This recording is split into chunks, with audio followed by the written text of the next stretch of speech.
Thank you all for coming. My name is Vlad. This is my first time giving a talk in my home country, and even more so this close to my hometown of Piatra. So it's pretty surreal being here and giving this talk in English. So please bear with me. I'm based in London. I work for a company called GLOBALSIGN. If you've never heard of it, that is absolutely fine.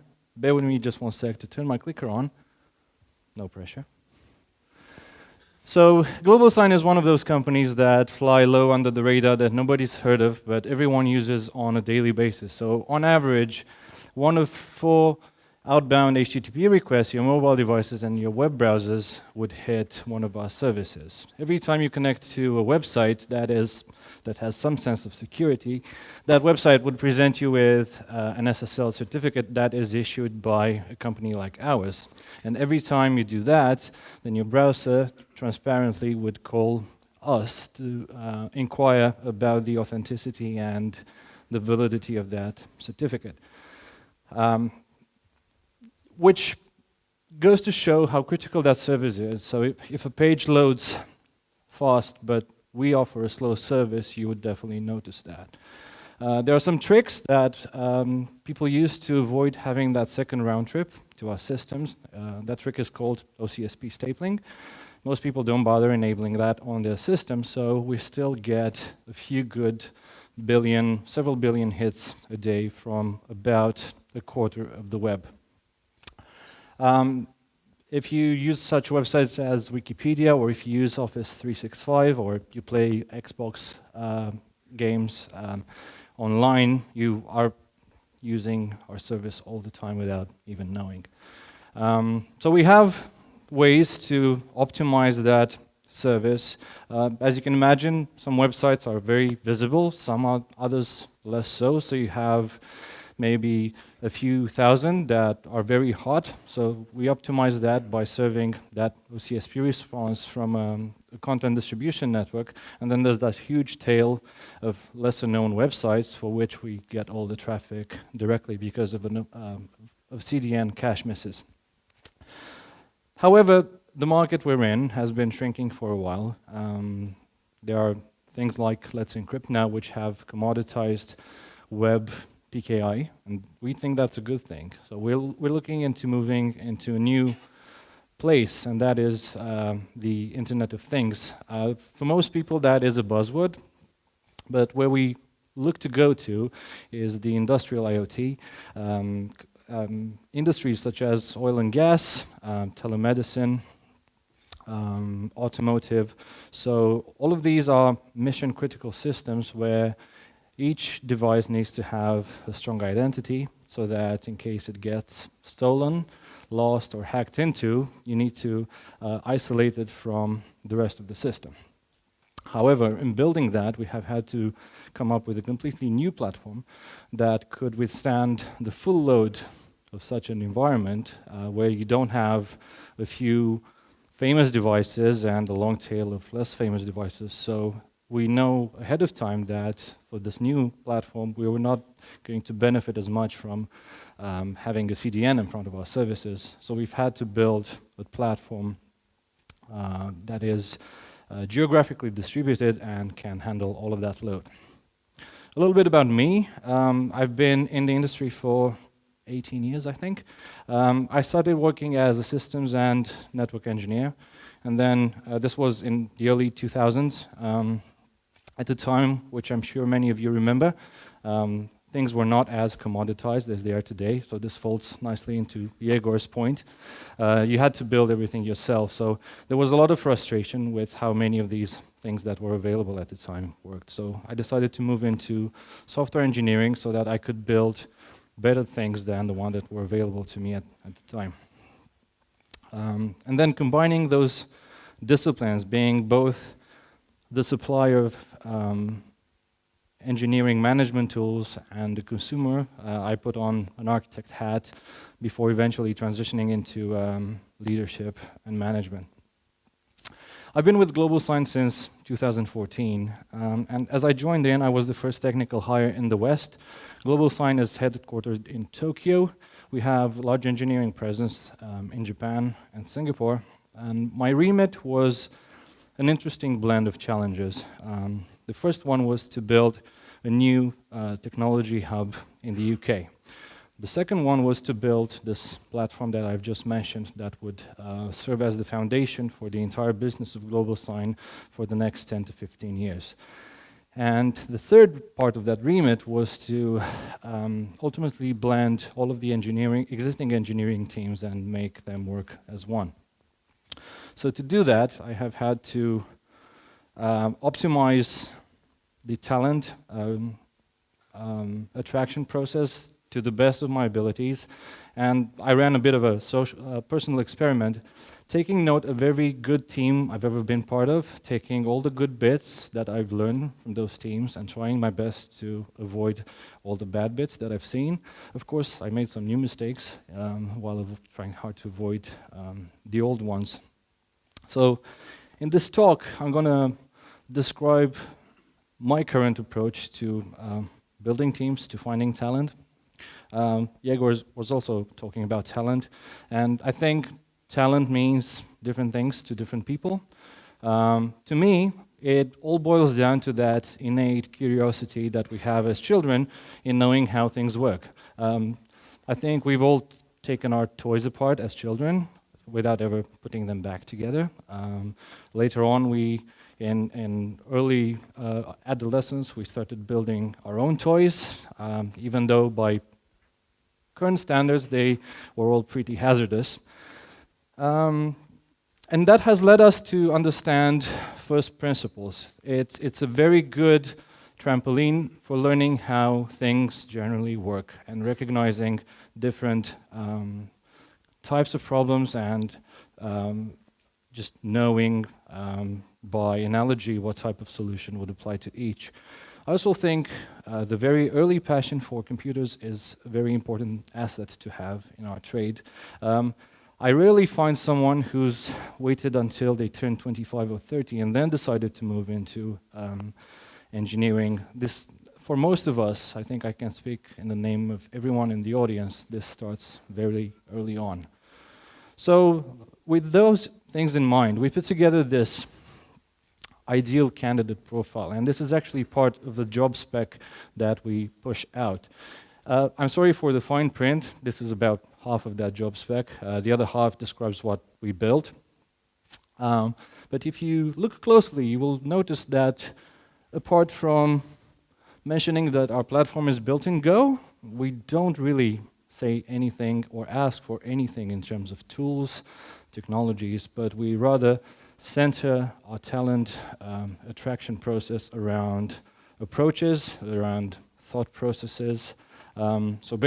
We build large distributed systems, so we have an appreciation for people who like to write clean code, for people who don't think that more code represents the solution to a problem. We have huge believers in the less is more mantra. We also appreciate code performance. Because of what we do, we have to operate in a very tight environment. We can't run our business in the cloud. We build our own cloud.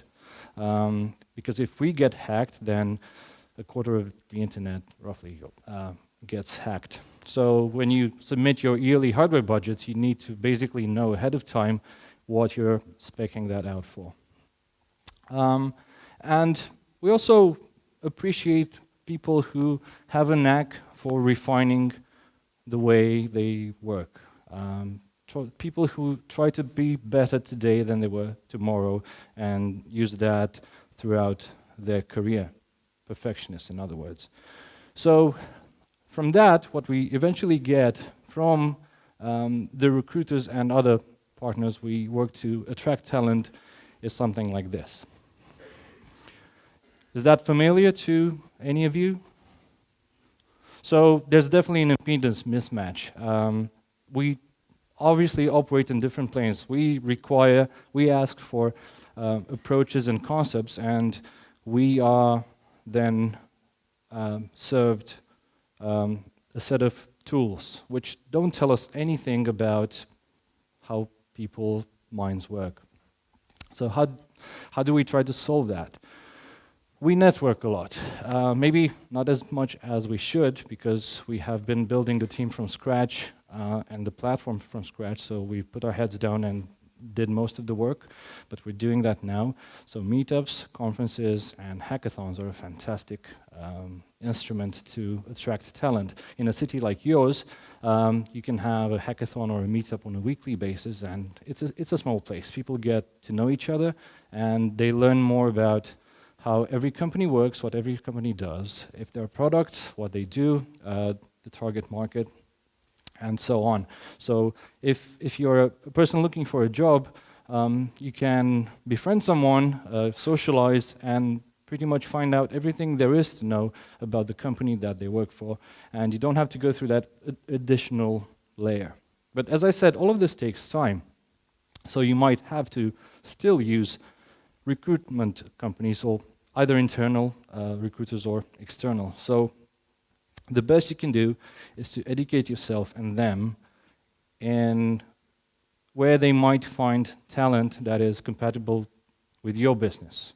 That could mean different industries. So in our case, at GLOBALSIGN, we wanted people who could write distributed systems that are secure and work fast. So by virtue of being in London, there's a huge talent pool that comes from the trading industry. There's another huge talent pool that comes from content delivery and hosting. Rackspace, for instance, now I think they're in the process of being sold. I might be wrong, but a company like that in that space would definitely have talent that we would like. E-commerce, the UK is a very lively economy that way. Ticketmaster, I think they have millions and millions of hits to their website every hour, every time they put out tickets to a very contended show. And in this process, you need to train your recruiters like you would train a spam filter. And the way to do that is by providing comprehensive feedback. You can't just tell them, no, I don't want that guy, or yes, I want that person, without any reasoning. So every time you say no, you need to tell them why. And that helps educate them on the specifics of your business. Last but not the least, you need to tell a good story. I recall in my early years in this industry, when I still lived here, probably the words that I heard the most were this: if you come work for us, you are going to be in a young, dynamic environment working with cutting-edge technologies. So what the hell does that mean? What am I actually going to be doing on a day-to-day basis? So by doing all of that socializing, you let people know if you have a product, they can find out more about it. If you don't have a product but work on someone else's product, I think there's still a good story to tell there. Maybe you have an awesome team that people can learn a lot from, or maybe you have an awesome process. I'd like to talk a little bit about screening. As I said, we've been trying to make the whole process as lean as possible and as transparent to the candidates as possible. I've been on both sides of that line many times. I switch jobs quite frequently. And I've seen both interviewing processes that were comprehensive for the sake of being comprehensive, 8, 9, whatever, how many stages of interviewing, and processes that were way too lax. So I've tried to figure something that sat in between and that ticked my boxes and their boxes. So that starts with that initial phone call that you make to someone who you find, whose CV you find interesting. Now, what do you talk about? I think it's very important that the person making the outbound call is someone who's on the ground, someone who's on the team that you're trying to recruit that candidate for, because there will be different questions going back and forth. So as part of that initial call, we always try to find out, bear with me, who these people are. What is it that they enjoy most doing? What their strengths are? Can they have a reasonable conversation, 45-minute to an hour conversation, can they tell you what it is that defines them professionally or not? The next thing we try to find out is where they come from. In other words, what makes them who they are, the sum of all their previous experiences. So, well, that tells us if there are any gaps to look out for, if we decide to hire these people, which bits from their background directly apply to what we do, and what do we need, what it is that we need to teach them as they come in. Last but not the least, we also need to know where they want to go. Do they want to develop in depth, or do they want to develop in width? Do they want to focus on one area? Do they want to become generalists? Do they want to move up into management? We need to know that so we can decide if we can offer them what they need, because if we can't, I'm mainly thinking this in terms of a place like London, where candidates have an infinity of choices of companies to work for. So if they don't find what they want in your company, they will just move to the next after 6 months. So that really doesn't serve anyone. So it goes both ways. We also use that phone call to describe where we come from, to say, this is where we were 3.5 years ago. These used to be the challenges we had. This is what we work on today, and this is where we hope to get to tomorrow. How does that sound? So if the chemistry is there, we move on to the next stage, which is more technical. And this is something that's probably going to split the rooms. Who here uses timed or online coding tests to screen their candidates? Cool. Who here has taken such tests? Cool. And how many of you have you failed those tests? Thank you for your honesty. I have a few pet peeves with this type of testing. First and foremost, they tend to be very narrow scoped. They test the ability to use one or a couple of particular programming languages and solve one particular type of problem that you may or may not find in practice once you join the company. So it's just one side of you as a professional. It doesn't fully describe you. I've seen some of these tests have been more practical than others, to the extent of, can you implement some form validation for me? All of that stuff is something you can find on Stack Overflow in 5 minutes. You can do that during these online tests, or you can do that as part of your job. It doesn't make a difference. It doesn't represent who you are. The other thing that I find to work against people is the stopwatch. We are not wired to work on things while we have a stopwatch, unless you're that guy in what was the name of the movie? I think Swordfish. Even when all of our systems are down and we're trying to bring them back up online, we just focus on solving the problem, finding the problem and solving. We don't look at the stopwatch, and that can be that divides your attention in two, basically. So that's what you get: 50% of someone's attention. And last but not the least, these sorts of tests only reveal what people know. They don't tell you anything about how they think. In other words, you'll know if they can answer your questions, but you don't know how good these people are at asking the right questions themselves in their job. So to work around that, we've devised a take-home coding test, which covers multiple bases for us. And we are transparent about this. We mentioned this as part of that initial phone interview. And if some people have an issue with taking the 4 hours we offer for that, they go, well, I'm interviewing with 16 other companies and I can't be bothered, which is fine. But some of them, after we've told them what we do and how we do, develop an active interest and they go, okay, I'll do it. So for a company like us, the test we use measures a few things.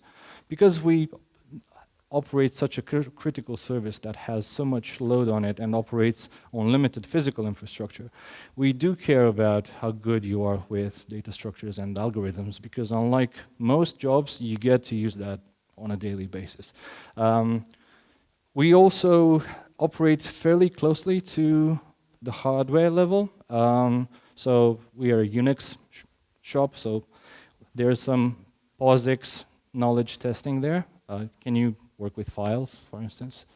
And last but not the least, we look at how clean your code is and how self-explanatory it is. So obviously between these three components, there's going to be different degrees of sophistication depending on one's experience, and we don't have a black and white way to judge their solutions.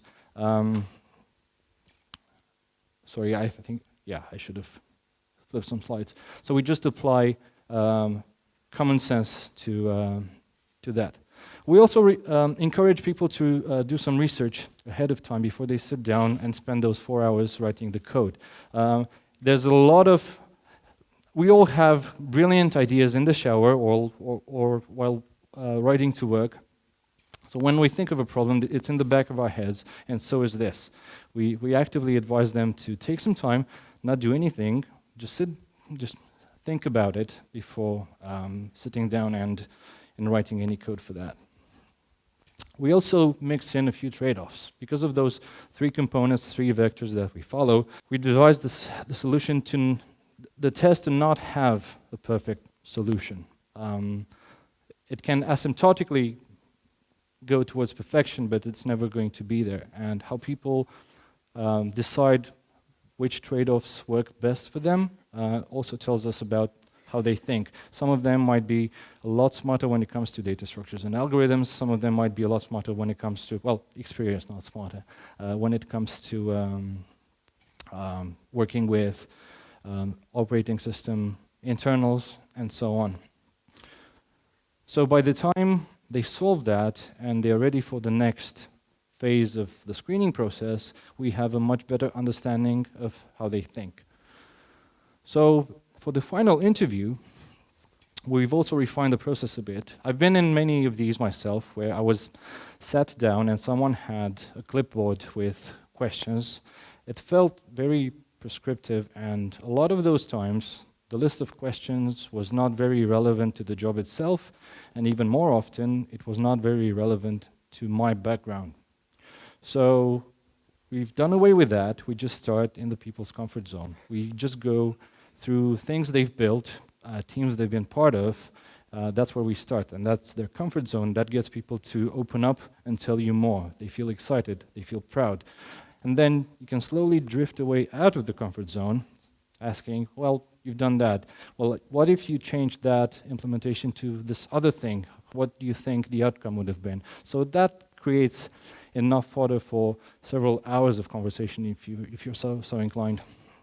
And you do that, taking them slowly out of the comfort zone to see where their breaking point is, when they don't know something.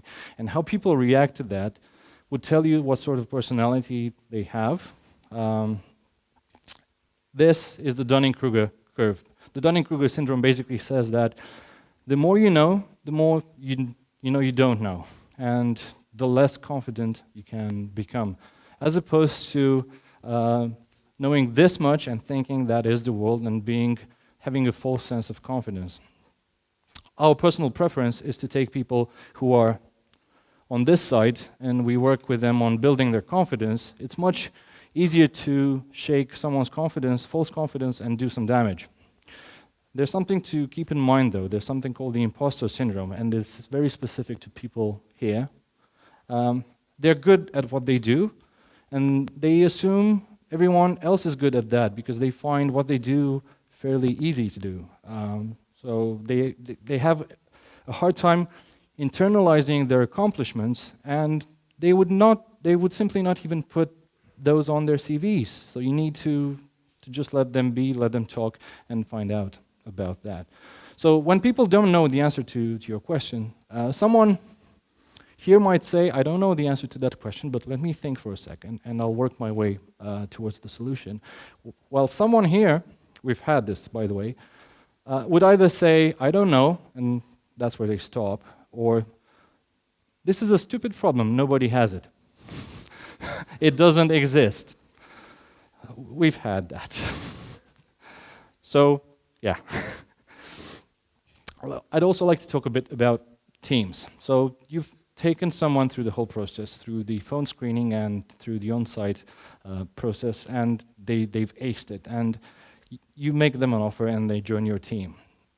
I'd like to talk a bit about the onboarding process. It used to be much easier 3 years ago when our code base was small. There was not a lot of surface to cover. People would come in, and because we use Go, which is a very sort of explicit language, it's easy to figure out what's what, but that was 3 years ago. Now, the code, I like to think, is still as clean and has as high quality as back then, but there's simply more of it. So it takes logarithmically more time for people to pick up the law of the land and to find their place in the team.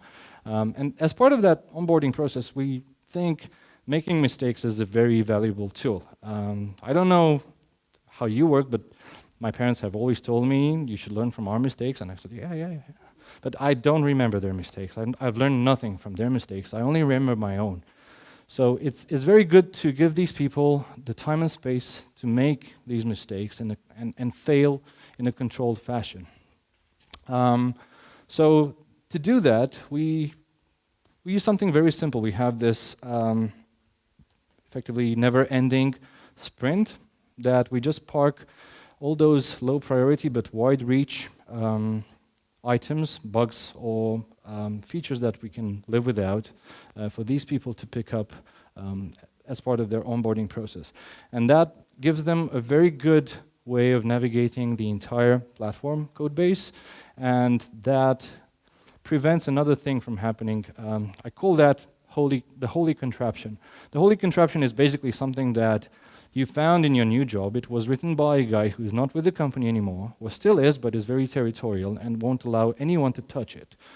And other than that one guy, or no guy at all, nobody knows how it works, so nobody touches it. It just works. It's a magic box. So this works around that. But to make all of that work, you need good tooling and documentation. So you need to sort of build, updating the documentation as an integral part of your delivery process. We have been building a platform from nothing. When I joined, there wasn't a single line of code. So obviously, the architecture has changed dramatically. With every iteration, the platform looks quite a bit different from what it looked like 6 months ago. So if you blink, you lose. You need to keep that documentation up to date. Lots of tiny frictions that can shake someone's confidence have to do with coding style. So we have a guideline for that. It tells you exactly how you should write code. And it's not like the Bible that someone once wrote and then nobody made amendments to.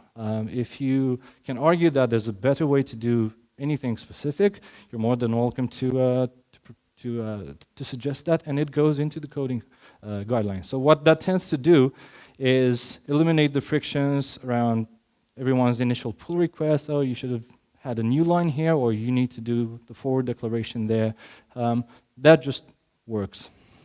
We've also tried something else.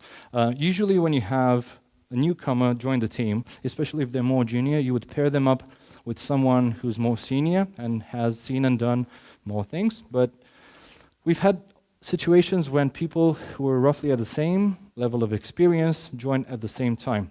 So we took some of these low-risk items from that onboarding sprint and we paired them together. So it's counterintuitive, but bear with me. In working on that task together, to them it felt more of an exploratory effort than just fixing a bug or closing a ticket. Exploratory would be a good way to describe that. And they didn't feel they needed to live up to someone else's expectations, but to their own. Another important thing to do is to provide early feedback. If your probation period is 3 months, don't wait until the end of that to tell people what they're doing great, what they're doing not so great. But you need to do that in a way that ensures psychological safety. it sounds, this term basically means you're creating an environment where people are not afraid to say stupid things. They will say stupid things once, twice, thrice, and then they will eventually pick up. And how you deliver that criticism is very important. It needs to be supportive and constructive. I'd like to talk a little bit more about teams. So we needed to have people good in several different areas in building this. So when you have, there can always be too much of a good thing. If you're focusing on performance, then any problem is a performance problem. If you focus on security, then every problem is a security problem, and so on. So while building the team and the platform at the same time, we've looked for skilled generalists that are somewhere here, knowledge-wise. They all share that common core of competence, and they all excel at different things. And what that creates for us is a fantastic hiring hook. That means that no matter how senior you are, when you join that team or a team like that, there's always going to be something else that you could learn from someone else. And it also gives people the opportunity to move sideways in their career if they need to. So someone joins in data science, but then they figure they would like to learn more about all these other programming languages that we use outside of their box. So if you can't offer that, you might lose that person to another company that has that. So there's always going to be some trade-off. So we insist on hiring skilled generalists for whom the tools are not as important as the thing they're building. So you also need to account for vertical development. At the beginning, we needed all the output we could have, so we started hiring the most experienced people we could find, because on average, their output is higher, so you can do a lot more in less time. And this is a trend I see in a lot of London startups. There's always that temptation to go from 0 to 50 of anything, not people. But then, so you've taken your product to market, and then you have that pressure to do more of everything. So the temptation is to hire more people from the top tier, and that works for a little while, but then it doesn't, because these people start butting heads. Because by virtue of being experienced, they would be also fairly opinionated, and they might not see things the exact same way. And most importantly, from that place, they have nowhere else to go. If there's no room for growing, why would they still be with you in a few months' time or in a year? I've seen the opposite happen, where you had one senior hire and then a lot more junior people, and that senior person spent all their time mentoring for a good while, which is fine. However, that prevented them from becoming better at what they did and growing themselves. So they looked back after a year, what have I done? I've only done mentoring, I haven't learned anything new for myself. Is there anything else other than horizontal and vertical development? And I would say there is. In our culture, the local one, we are very much defined by the education system, which teaches you to learn how to pass the exam rather than to learn to know. So we mostly operate in this plane of what and how. You start your career, there are all these things that other people do, but you don't know how to do yourself, and then you learn how to do that. And I've seen this mistake done many times. I've done it myself. Lots of people getting into leadership positions and thinking that their role was to be better at everything that their people did, to be better than their people. And I think that's not being an effective leader. Being an effective leader is about creating the conditions for those people to become better at what they do. So there's this new third dimension of why. Why do we do what we do? Do we write code just to write code? Do we write code because it pays the bills? Why do we do it the way we do it? Are the processes we use the right ones, and how? On the flip side, In my professional travels, I've seen the polar opposite of this. This is fairly specific to the Western world, where if you move into leadership and management, you're mostly going that way. And you kind of lose touch with the what's and hows. So there's only a finite amount of time where you can be useful to your team, because after a while, you start living in completely different worlds. They have concrete problems and you have very philosophical answers, if that makes sense. And this is a good segue into my thoughts on how to bridge the cultural gaps. I live and work in London. It's an amazing place. It's very diverse. We're going to be 20 people in a month or two in the London office, and we have, I think, 14 nationalities in that team. And you can tell everyone apart by how their sense of humor works and the differences in their presentation styles. On one hand, you have the very top-down Western style, and then you have the very bottom-up Eastern style. And lots of times you have completely competent people not getting along and thinking that the other guy is an idiot just because of that difference in presentation styles. So it only amplifies when you have teams that are distributed across the world. My teams are based in Asia, Europe, and the US. So we tried to work around those cultural differences. I'll share a quick anecdote. On my first trip to one of our Asian offices, I was meeting the team there for the first time, and I spent a week with them. And then out of that week, I took a day to explain how the new platforms of GLOBALSIGN will look like and why. And we were in this meeting room where every wall was a whiteboard, and I filled all walls several times over. And at the end, I said, "Do you guys have any questions?" And they had none. And as weird as that was, I went home, and the next day I showed up for work. They had a list of 80 questions that they had put together and submitted to their manager, who reported to me.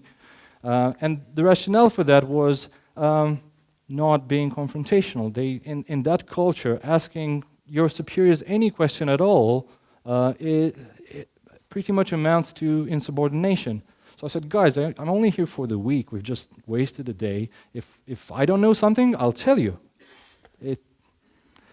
It's fine, or I'll suggest where to look it up." So a lot of stuff at the time was still TBD. So to work around that, we fly people around different milestones. So they now work more as one team. They build the same platform. They own it together.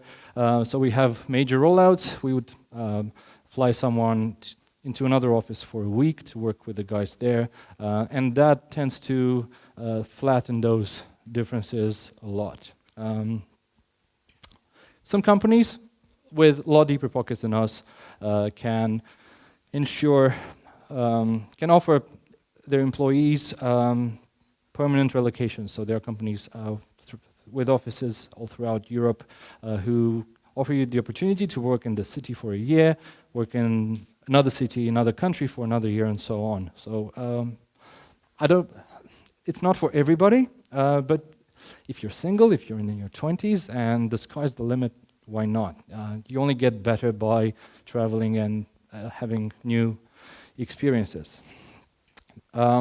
Another thing that I've seen done, I think the wrong way around, is opening a new team in a different location that has absolutely no connection to any of the existing teams. So if you have a strong working ethos, we found that it works much better if you seed new teams from existing teams. You have a group of people who live and work the same way. If it is possible at all, offer them to go start a new team, a new office somewhere else. Just one second to last thought on advocacy and evangelism. This is one of the mistakes I made. I mentioned earlier, I haven't done enough of it. I think it's fantastically important to raise awareness both ways as technical leaders. There are many companies of large sizes where most people don't know what's going on. If you take the average person in any office and ask them what the company is working on, what their next product or service will be, they will not know.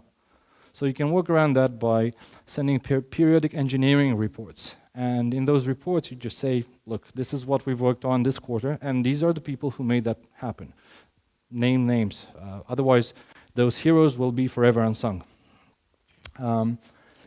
So they get that effort recognition. Also, in most companies, product management is very outward focused. So they will tell you what the customers might need, but missing out on what some other business units would need. So if you have that communication within the company, you will then be in a position where you can actively change the roadmap.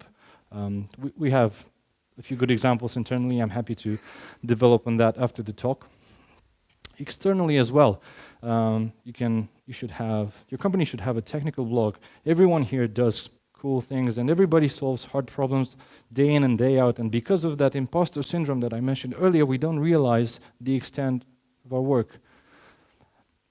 Give talks like this one and have open source contributions. It's another learning tool.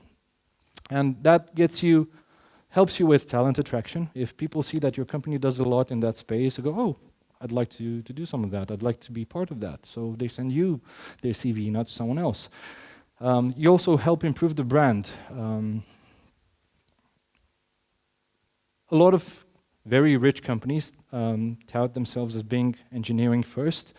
I would like to say that mine is, but it hasn't been for the longest period of time. It's now only becoming, and we've seen a gradual increase in number of applications as we've been putting out more technical content. So it's a very important instrument.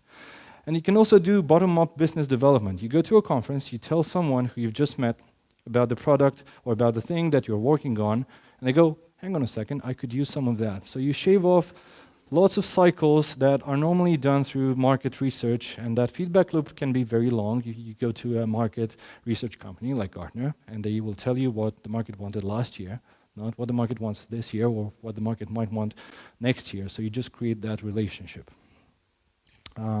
Also, by talking to these people who are thinking of using your service, you can again make direct contributions to your product roadmap. So has any of this paid off? And I would say that the answer in our case is a resounding yes. We have built an amazing platform that is going to keep the company on top of the game for the next 10 to 15 years. When I joined, all different services and products were siloed, so they were running, they each had their own ecosystem, and that made scaling them out or enriching them very difficult. So we've taken a different approach.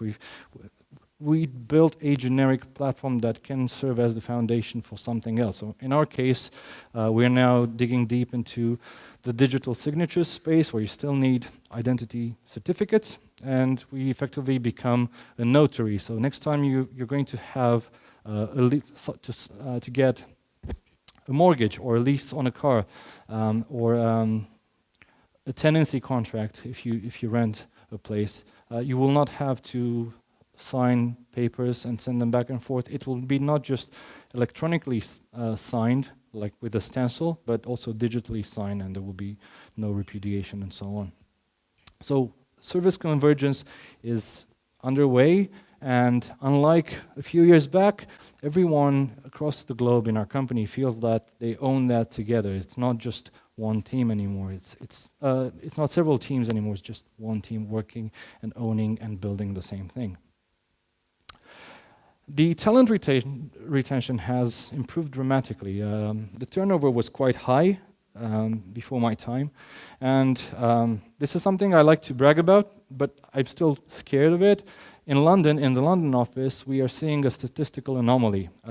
In the past 3.5 years, none of our people have left, which in a city like London, where the average turnover is about 2 years, is fantastically weird. We don't know why. I mean, we see they're happy, but they just like it there, so fingers crossed. The awareness of our engineering challenges inside the company has grown as well due to those, thanks to those, to the internal evangelism. So in engineering first companies, there's a method to bringing new things to market, and a lot of that revolves around solving engineering problems first, and when you're ready, you can sell that. Our company did not used to be like that. We would sell first and then scramble to build things. But these days, we get a lot more questions from product management, from the sales organization. Guys, do you think this is possible at all? And if not, when do you think it's going to be possible? And how do you think it's roughly going to work? So yeah, this has been my experience of the past 3.5 years. Thank you. I think just